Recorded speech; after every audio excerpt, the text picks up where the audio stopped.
자, 우리가 출애굽기 이제 거의 끝나가는 그런 이제 상황 속에 있는데요. 우리가 지금까지 성막과 성막에 관한, 그 성막은 그 타바나클은 성소와 지성소로 구분되어 있고 성소와 지성소 안에 또 온갖 기물들을 이제 만들어야 됩니다. 하나님께서 모세에게 시내산에서 친히 명령하여 주시고, 그리고 그 디자인 그 치수까지 정확히 다 알려주셨습니다. 그래서 이제 그 모든 성소와 그 가운데 있는 것들을 만들어야 돼요. 가장 값진 재료들이 주어졌다 그랬죠.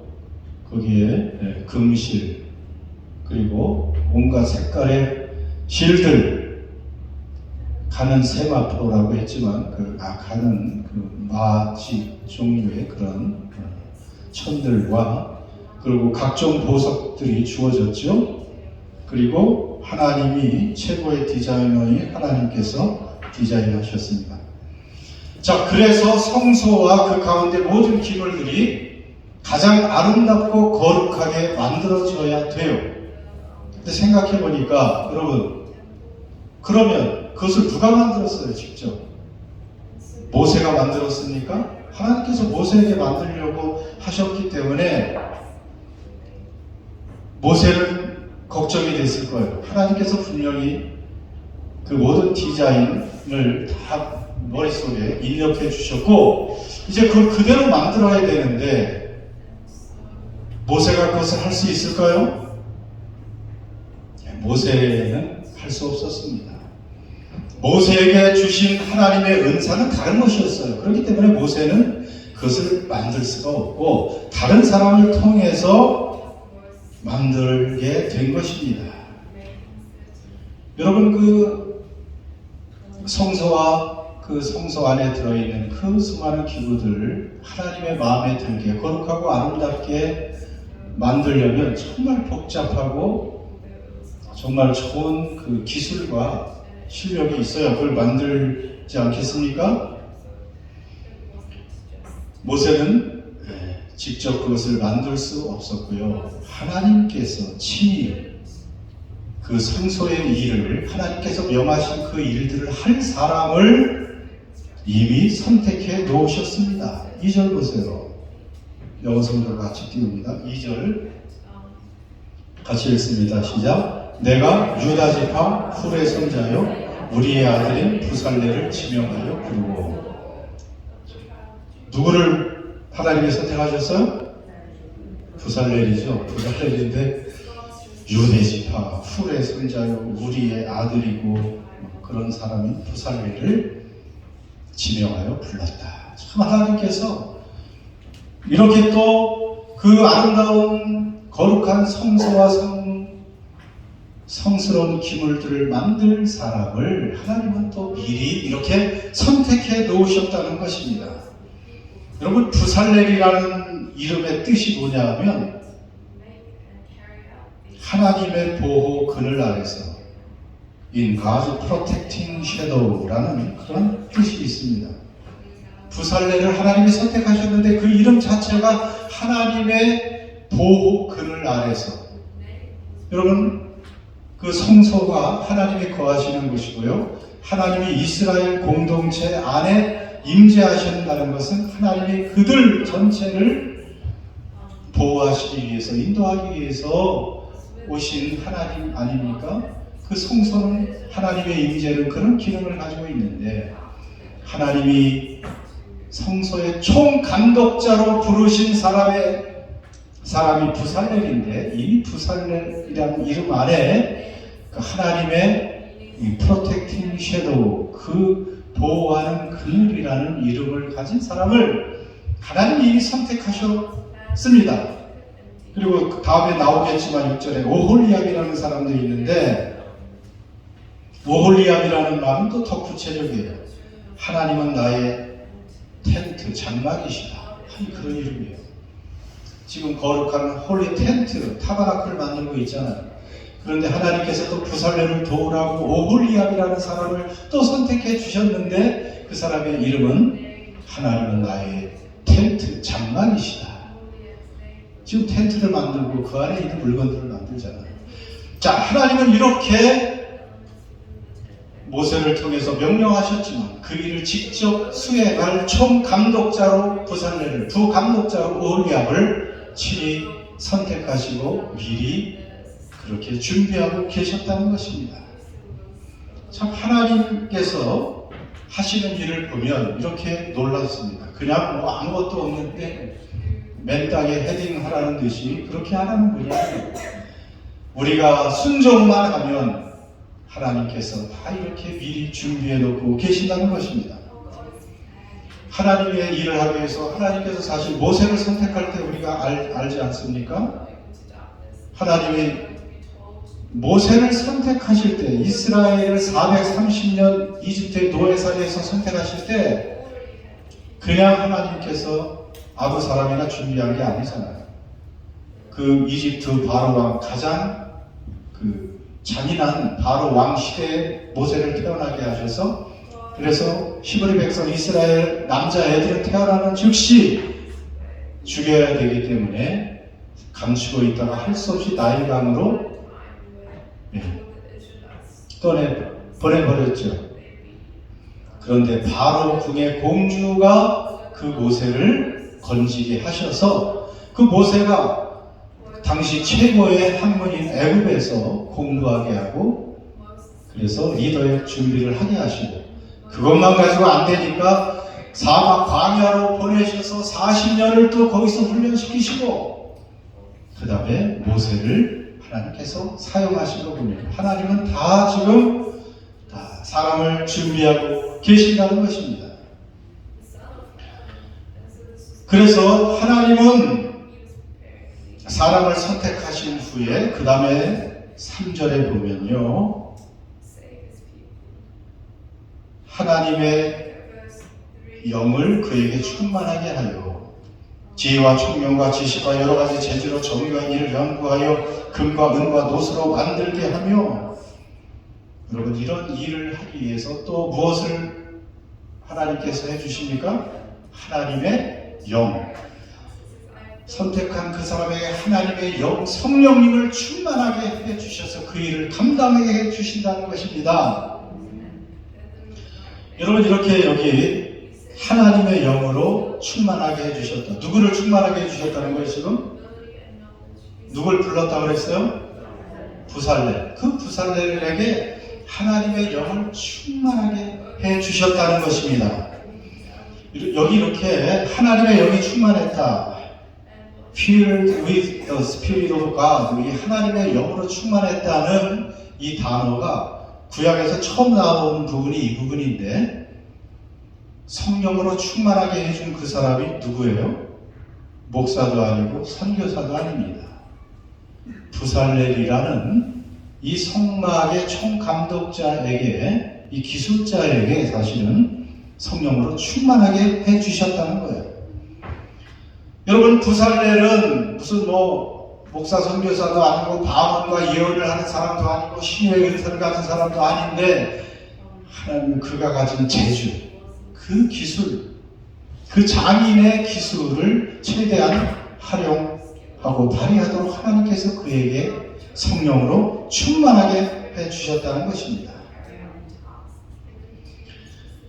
여러분 성령님은 하나님이십니다. 지혜와 권능이 무한하시죠. 성령이 충만하면 다 할 수가 있는 것입니다. 우리가 자주 인용하는 스가랴 4장 6절 같이 읽습니다. 시작. 만군의 여호와께서 말씀하시되 이는 힘으로 되지 아니하며 능력으로 되지 아니하고 오직 나의 영으로 되느니라. 아멘. 여러분 최고의 디자이너 하나님께서 얼마나 복잡하고 정교한 그 아름답고 거룩한 성소와 성막의 그 기구들을 만들게 하셨습니까?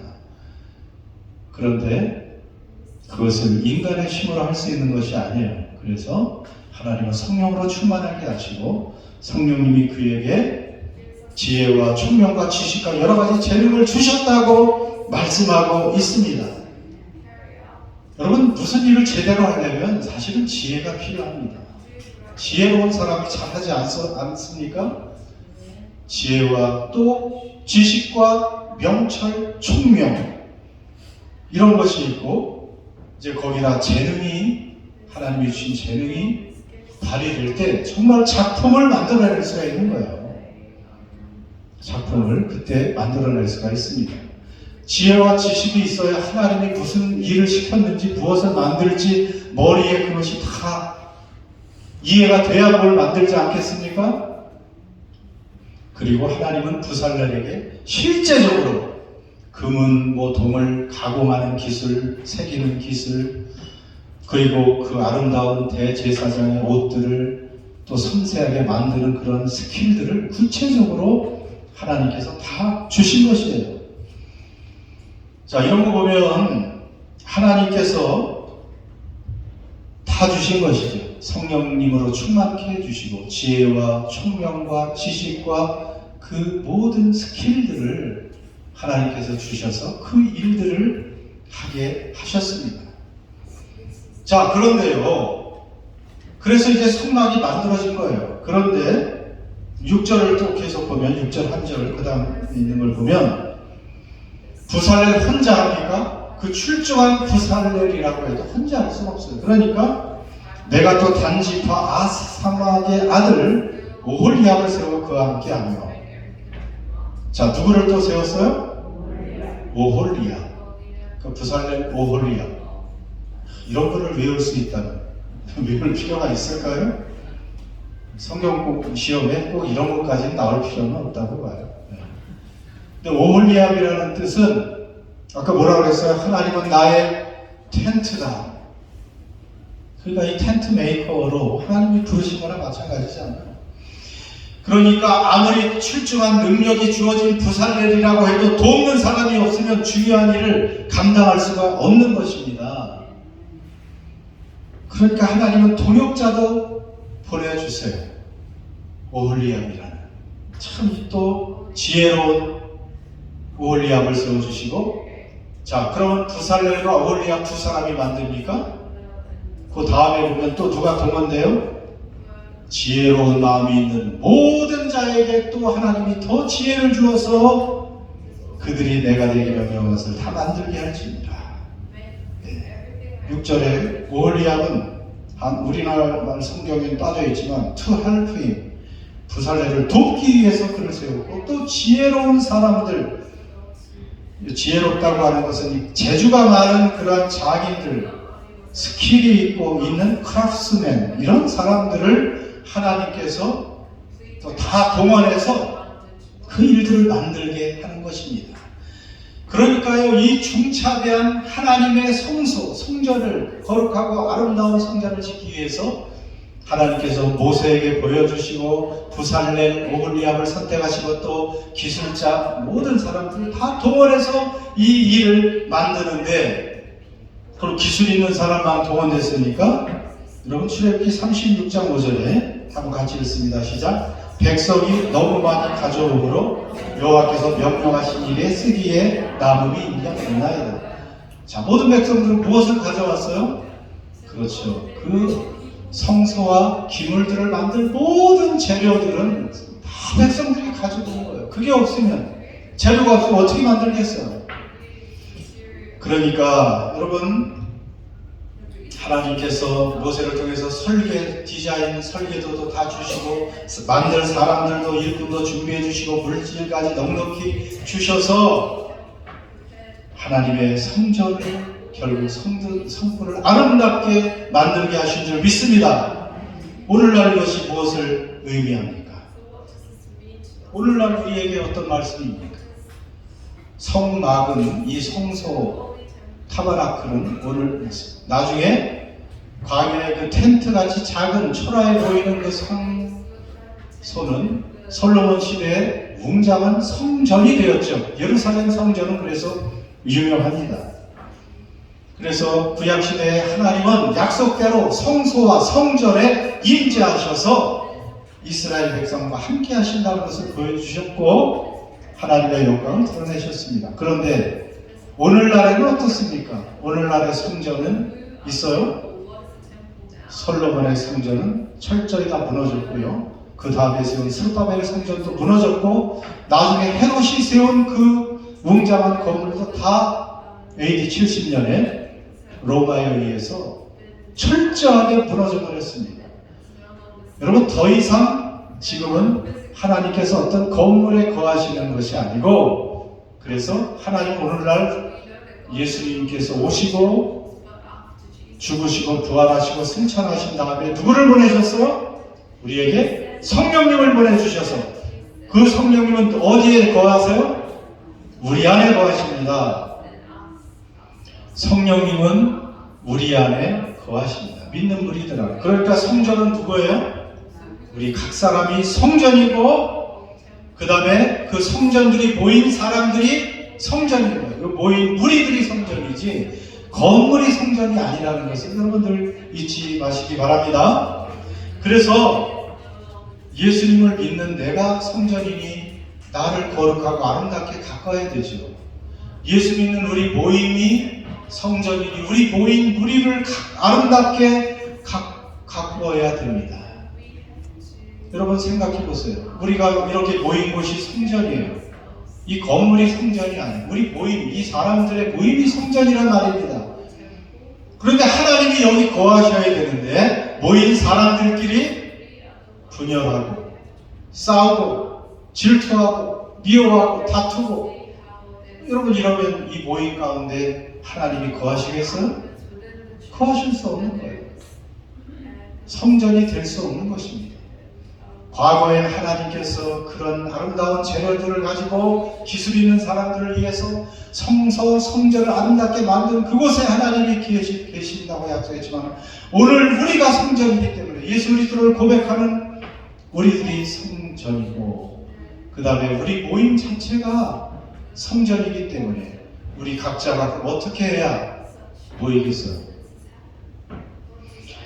초라하고 허름한 장소가 중요한 것이 아니고, 화려하고 웅장한 장소가 문제가 아니고, 우리 안에 믿음이 있고 사랑이 있고, 그래서 서로 하나됨, 사랑하는 그 공동체에 하나님이 거하시고, 그러면 그것이 성전이 되는 줄 믿습니다. 그래서 우리는 이런 성전을 가꿔야 되는 거예요. 오늘날에는 여러분이 지금 성전 건축합시다, 이 말이 사실은 틀린 거예요. 예배당 건축인데 지금도 성전 건축하자고 써놓고, 성전 건축이 가장 위대한 일인 걸로 생각하지만 그건 구약시대의 관점을 벗어나지 못하는 것이고요.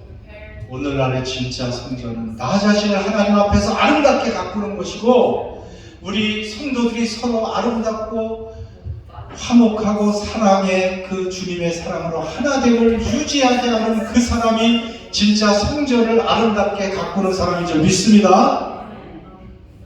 이런 것이 성전을 세우는 것입니다.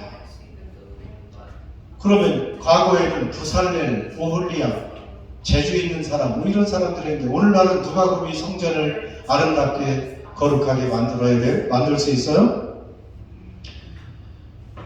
오늘날도 은사를 받은 사람들이 해야 되죠. 오늘 누가 은사를 받았습니까? 로마서 12장 6절 보겠습니다. 마지막으로 읽는 말씀입니다. 시작. 우리에게 주신 은혜대로 받은 은사가 각각 다르니, 혹 예언이면 믿음의 분수대로, 혹 섬기는 일이면 섬기는 일로, 혹 가르치면 가르치는 일로, 위로하는 자면 위로하는 일로, 구제하는 자는 성실함으로, 다스리는 자는 부지런함으로, 긍휼을 베푸는 자는 즐거움으로 할 것이니라. 여기뿐 아니고 하나님께서 은혜를 주시는데 받은 은사가 각각 다르다. 근데 성경 전체적으로 다 읽어보면 누가 재능과 은사를 받았습니까? 누가 받았죠? 모든 성도가 받은 거예요. 안 받은 사람 있어요? 나는 안 받은 것 같아. 하는 분들 손 들어보세요. 하나님으로부터 은혜와 은사, 재능, 영어로는 기프트, 탤런트, 이거 안 받은 사람은 없어요. 하나님께서 다 주셨습니다. 은사가 달라서 그렇지 받지 못한 사람은 하나도 없어요. 그리고 하나님께서 주신 그 은사를 통해서 바로 그 거룩한 성전을 세우도록 하기 위해서 주셨다고 말씀하는 것입니다.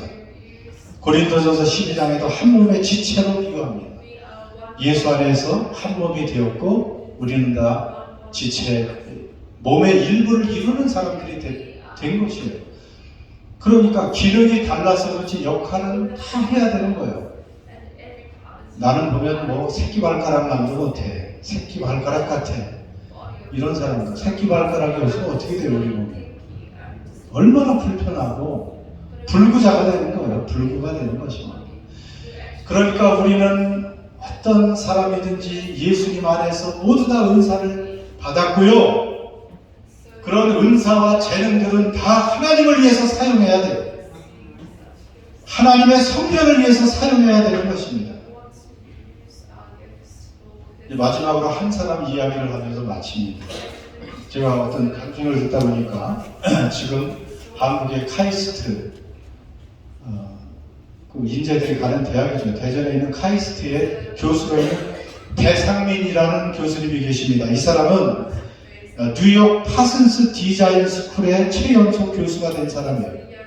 파슨스 스쿨은 디자인 계열의 하버드대라고 할 정도로 굉장히 세계적으로 유명한 대학인데 거기에 학생이었다가 27세에 최연소 교수가 된 사람이에요. 아주 괴짜 같은 사람이에요. 사실은 세계 4대 디자이너 상을 석권하고 세계적으로 권위 있는 디자이너 상을 한 번 받기도 어려운 상을 53번이나 받은 사람, 53번이나. 그리고 현재는 그래서 이 사람은 뭐 옛날에 그 디자인 실력 때문에 코카콜라, 뭐 3M, 코닥, 존슨앤존슨 이런 유명 회사들과 협업했던 그런 사람입니다. 현재는 뭐 롯데그룹 디자인 경영센터 초대 이사장이 된 초대 사장이 되었다고요. 자, 그는 정말 세계적으로 뛰어난 수많은 상품들의 디자인을 했던 사람이었어요. 그런데 어느 날 갑자기 그런 깨달음이 왔다고 해요. 내가 만들어온 그 아름다운 디자인 작품들이 사람들은 찬사를 보내고 그것이 자기를 많은 명성 있게 했지만 돌아보니까 아름다운 쓰레기였구나. 그것이 아름다운 쓰레기로 보였다는 거예요. 왜 그런 생각을 했겠어요? 그러면서 아주 공허가 밀려왔대요. 공허함이 밀려왔대요. 그가 만든 뭐 코닥의 아름다운 그 카메라, 디지털 카메라의 그 디자인 이런 것 때문에 그 물건이 불티나게 팔려나갔는데 그것이 여러분 1년이나 또 몇 개월 지나면 유행이 또 지나서 또 새로운 디자인을 또 만들어야 돼요. 우리가 모바일폰도 알잖아요. 6개월에 한 번씩 계속 모든 회사에서 만들려고 애쓰죠. 뭐 기능의 차이는 별로 없는데 디자인을 새롭게 해서 신상을 만들어내서 또 그것을 팔아서 지갑을 열게 하죠. 그러니까 그가 깨달은 거예요. 자기는 자본주의의 그 최천명이 되어서 곧 사라질 아름다운 쓰레기를 만들고 있었구나 하면서 공허와 허무가 밀려왔고 크리스찬입니다. 기도하던 중에 자기는 다른 사람들을 살리고 이 사회에 기여하는 그런 것을 뭔가 만들고 디자인해야 되는데 이런 아름다운 쓰레기만 만들어서 되겠는가 생각하고 있던 터에 월드비전, 우리도 후원하고 있죠. 월드비전에서 뭐 재능 기부 프로젝트가 있지 않습니까? 자기 재능을 기부해서 어려운 사람들을 돕는 이제 그런 프로그램에 참여하면서 하기 시작했던 거예요. 그래서 자기가 만든 그 디자인한 그런 상품들이 아프리카의 그 열악한 환경에서 살아가는 정말 그 사람들에게 필요한 좋은 상품들을 만드는데 기여를 하기 시작했습니다. 그런데 놀랍게도 그 재능 기부를 하면서 아프리카를 실제로 방문하면서 그 어려운 사람들에게 정말 많은 아이디어 상품으로 그들을 도우면서 하나님이 지혜를 주셔서 그 이후에 아프리카를 방문하고 재능 기부를 한 후에 거의 45개인가의 디자인 세계적인 상을 받은 거예요. 그때부터 받은 게 그런 거 보면 여러분 이렇게 이 배상민 교수처럼 하나님께서 주신 그런 어떤 재능을 나 자신을 위해서 사용한다면 자신을 위해서 부와 명성이 어느 정도 보장되겠지만 공허함과 허무가 밀려오는 거예요. 전 아름다운 쓰레기를 만들었구나 생각하고, 그러나 이렇게 더 나은 하나님의 뜻을 위해서 그가 가진 재능을 나누고 기부했을 때 하나님이 더 많은 재능과 은사를 주시고 또 그의 삶을 참 가치 있고 기쁘고 행복하게 만들어 주신다는 것을 간증했던 거예요. 언젠가 우리 수요 기도회 때 또 그 간증을 보기도 하겠습니다. 이제 말씀을 마칩니다. 우리 모두는 하나님의 형상으로 태어났습니다. 우리 모두는 다 하나님의 형상입니다. 우리가 이 땅에 태어난 것은 우연이 아니고 하나님께서 우리가 이 땅에서 해야 할 일들이 있기 때문에 우리를 보내주셨습니다. 그리고 하나님께서 특별히 그리스도인으로 부르신 후에는 특별히 우리에게 하나님은 다 필요한 은사를 주셨다는 것을 잊지 마시기 바랍니다. 남들보다 출중해야 은사가 아닙니다. 우리만의 고유한 독특한 천부적인 하나님이 주시는 재능이 있고요, 탤런트가 있습니다. 은사가 있습니다. 여러분 그것을 하나님은 사용하기를 원합니다. 무엇을 위해서요? 오늘 이스라엘 백성들이 모세, 부살렐, 오홀리압, 재능 있는 사람 모든 백성들이 합력해서 성전을 건축했듯이 오늘날의 성전인 우리 모임을 세우고 그 성전을 아름답게 가꾸고 세워서 그 역할을 능력 있게 감당할 수 있도록 하는데 우리 한 사람 한 사람이 한 사람도 예외 없이 거기에 다 사용되기를 하나님 원하십니다. 그럴 때 우리의 삶은 더 가치 있고 보람되고 행복과 기쁨을 찾게 될 줄 믿습니다. 기도하겠습니다. 자, 오늘 말씀 생각하면서 잠깐 기도합시다.